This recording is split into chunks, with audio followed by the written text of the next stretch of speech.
What do you do if you're a wheat farmer and you have weeds that you can't control real well with your conventional herbicide program? Well, honestly, there aren't a lot of broadleaf weeds that we have much trouble with in wheat. It's the grasses that get to be a challenge, especially those winter annual grasses when we run into fields where we aren't doing primary tillage. Okay, so I'm just going to play devil's advocate here because, Darren, I think you're probably in favor of Clearfield Wheat, and don't get me wrong, it's a good technology and everything.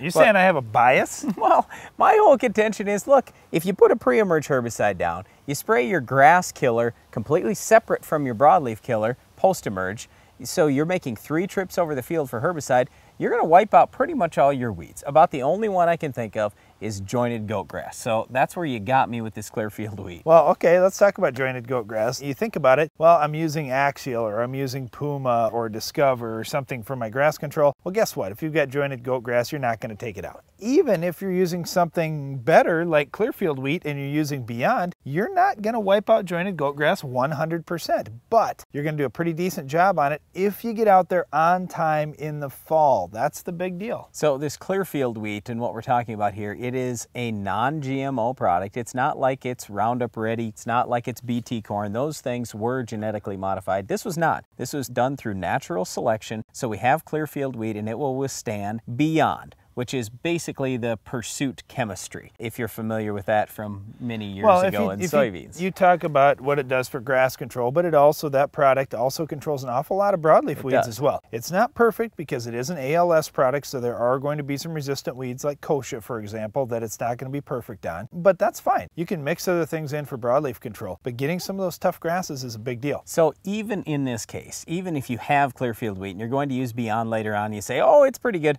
Well, yeah, I mean, it's going to probably give you in the 90s for percentage of control. Well, that's fine if you got 10 weeds in the field, but what if you have 10 million? I still would recommend that you put a pre-emerge herbicide down, something like Prepare, to get yourself started, whether it's conventional wheat or Clearfield. Well, the other side is we are spraying it in either the fall or sometimes in the early spring.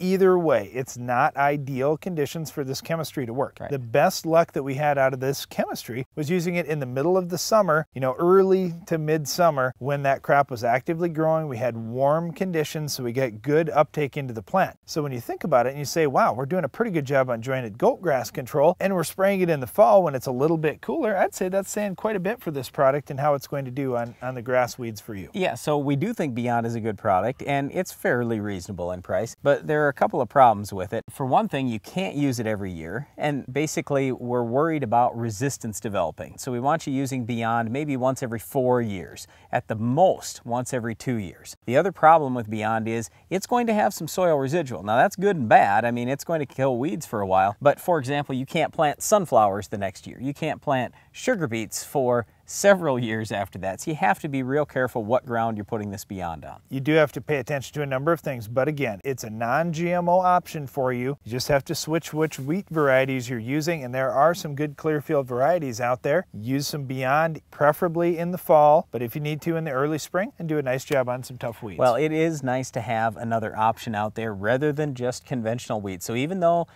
we don't have Roundup Ready wheat at this time. By the way, Roundup Ready wheat is sitting on the shelf. It's developed. It's ready to go if the marketing opportunity would be there someday. So we'll see that possibly in the future. But for now, the best option to conventional wheat would be Clearfield Wheat and using Beyond. Well, if you have our Wheat of the Week, you may be looking for some different options. Can you identify this week's weed?